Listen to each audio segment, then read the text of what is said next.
I sold, how many did we get? 16 people, and we made 10K. So, if you've got something that is truly valuable, you're actually doing people a disservice by not allowing them to have that, and not kind of making that accessible. So I think sometimes someone can teach you something. It's not until you put things into action and you're like, okay, this is helping people, this feels okay. My name's Jess. I am a travel writer. I basically get paid to write stories about people, places, for different publications. I work freelance, so I work with people like National Geographic, the BBC, The Independent, lots of different newspapers and magazines. The role that Coursea Collective has played in the success of my course so far, I mean, it wouldn't exist basically without Coursea Collective. I have used it for every single step of the way. I mean, I don't come from a business background. I didn't have marketing experience. I didn't know what a sales sequence was. I didn't know what a beta launch was. I had never used a email marketing, what do you call it? I don't even know the name for it now, like MailChimp and stuff. Brilliant. Oh my gosh, I'm a terrible student. I'm pretty averse to all types of technology. Like I'm terrible with all that stuff. But Coursea Collective took me step by step and made me feel, I think most importantly, that it was achievable to do as a solo entrepreneur. So it was just me, and it made it feel achievable. And I think for anyone who's thinking of doing this without that, who doesn't have that background of marketing, business, all of that, like, it's so step by step and so well explained, that you really can't go wrong if you're willing to put in the work. So for me, it's been absolutely key. I think without it, I would still be writing my course outline. That's as far as it would have got. So I think that's the bit that feels comfy. As the person who's knowledgeable about a topic, I was very comfortable creating the course. The marketing side, absolutely terrible. And that's, I think, where the gold is in this course. It's showing you how to get that out into the world in a way that feels good to you. Having a course has helped me within the travel writing industry because it's brought me connections. I just had like a travel company get in touch and be like, we want to take your students away on a paid trip. So they see like the value of that, right? It's all interconnected. It's super cool. So when I was working on the first launch of my course, I pulled a lot of resources from Coursea Collective throughout the process. So from the very beginning of like mindset work, because I was getting very nervous about like doing my first launch. So I did a lot of work on that. And then all the way through to actually structuring and promoting the beta tests, because there's a whole module, a lesson, I think, on beta testing. So that's where I got the idea to do it. Without Coursea Collective, I wouldn't have I didn't even know what beta test was, let's be honest. I didn't know what it was.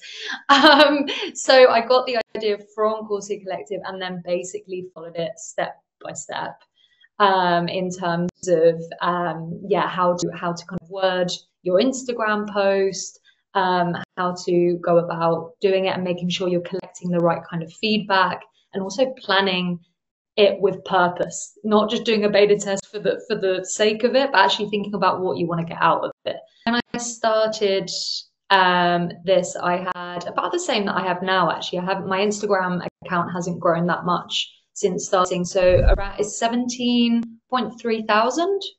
So yeah, then after that successful first launch where I'd made 10K, which would completely surpassed my expectations, I prepared a little bit better for this second launch.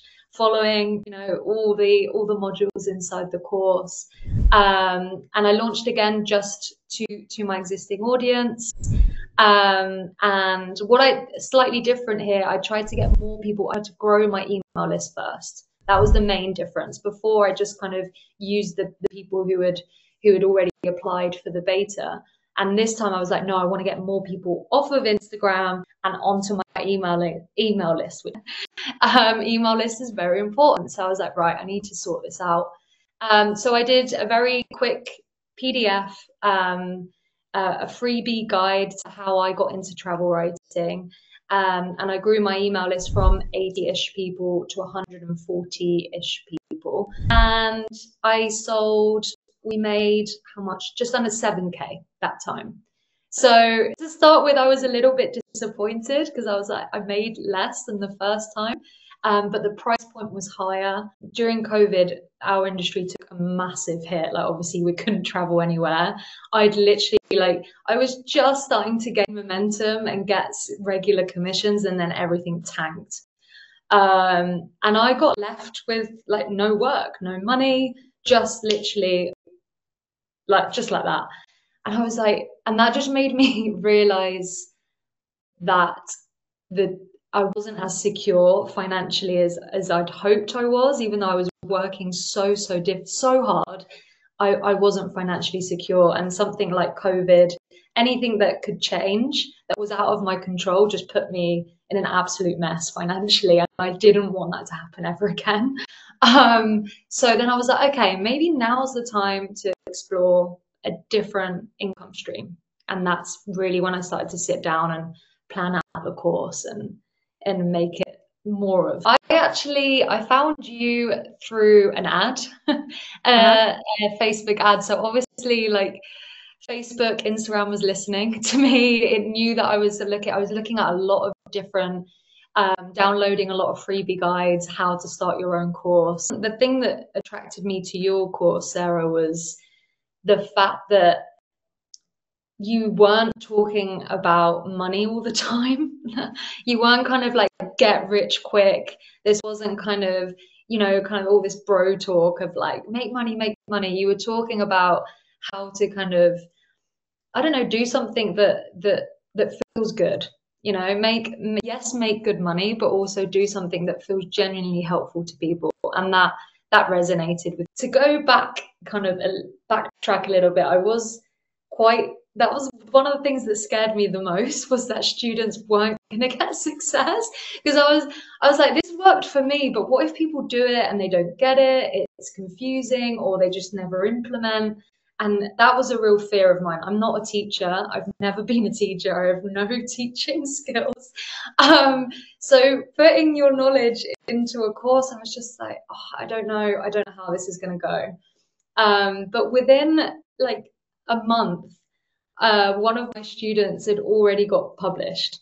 To me, was it blew my mind. They had no previous experience, right? Just like me, they had no writing experience, and then within a month they had got their first story commissioned for The Independent, which is a big newspaper in the UK, and an all expenses paid trip to Italy to write that story. I know. And she sent me a DM, and she was like, I'm hyperventilating. I don't know what is going on. And I just remember dancing around my room and just being like, this is insane. It works. That was the first time where I finally felt like I could sell this to people and feel good about it. Recently, they've just been on fire the last couple of months. We had someone else, which is a bit of a different one. She came on board with some experience. She had a couple of articles published, but the reason she joined was because she didn't feel like she was writing about things that truly mattered to her. She was just stuck kind of writing journalism articles, listicles, things that didn't light her up. So she wanted to write first person in-depth features, which is what I specialize in, and what the course kind of focuses on, and what encourages a lot of students to go for if they can. And yeah, she got her first like long form feature commissioned with a publication called adventure.com, which is like a super amazing publication that does like first person meaty like investigative journalism. So that was amazing, and she won an award for it last week. Like I was just like, oh my gosh. And winning awards, like travel writing isn't about winning awards, but I know how that feels. Like when I won my first award, it just changes your life. So yeah, she's super happy. I want to keep doing that. I'm like, is that a fluke? Is it just kind of first time luck? But I'm hoping we can keep the momentum going. Creating a course and being a course creator in general isn't something that A happens quickly, and B that can just run itself. It's just like this side thing. Maybe it can for some people, but the way I like to work and the responsibility I feel to my students, it's not this hands-off thing that I believed it to be to start with. I think a lot of Instagram ads and Facebook ads were kind of selling me this idea that I could just carry on with my life as normal and also make $1 million in a year with a course that's super successful. And having now gone through the process myself, I can see that that's neither achievable and it's not actually something that I would want anyway, because I do feel that there's a lot of value out of being really involved in your course and having a connection with your students. Having a course has actually brought me way much more joy than I thought it would, to be honest. I was motivated to help people, but I didn't think about the community side of it. Like I was just going to have a course where people could just study on their own, because that's how I like to study. I'm very I get into my little corner and I study alone. And I thought that's how everybody would want to do it. And that's not true. The large majority of students who come into my course love the community element. And it's made me love the community element, which is a surprising thing for me that's come out of all of this. So I think what I would tell myself, if I was talking to myself 2 years ago, I'd say just if you want to make this work in a way that feels good, then you need to be prepared to make this like a part of your working. Really think about why are you creating this course, and think beyond the financial perk of creating a course, right? Because that's a given. Like if you do it right, there should be money, a pot of gold at the end of the rainbow, right? That's a given. But go beyond the money. Like what else can it give you? What can it offer you? What joy can it bring you? Because I think if you don't have that figured out, and I don't think I had it figured out when I started, but I think I'm starting to figure it out now, and that's totally changing the experience for me. So yeah, if you're on the fence, have a real think about why you want to do it, where you want to go with it, who do you want to impact, and then if all those answers feel good to you, if they're like, yeah, like that kind of lights me up and feels nice, then go for it. Then do not be afraid to go for it. If it feels good, then it's probably the right thing to do. And for me, it definitely has. I can already see that it's opening a lot of doors for me, not just financially, but also in my own career.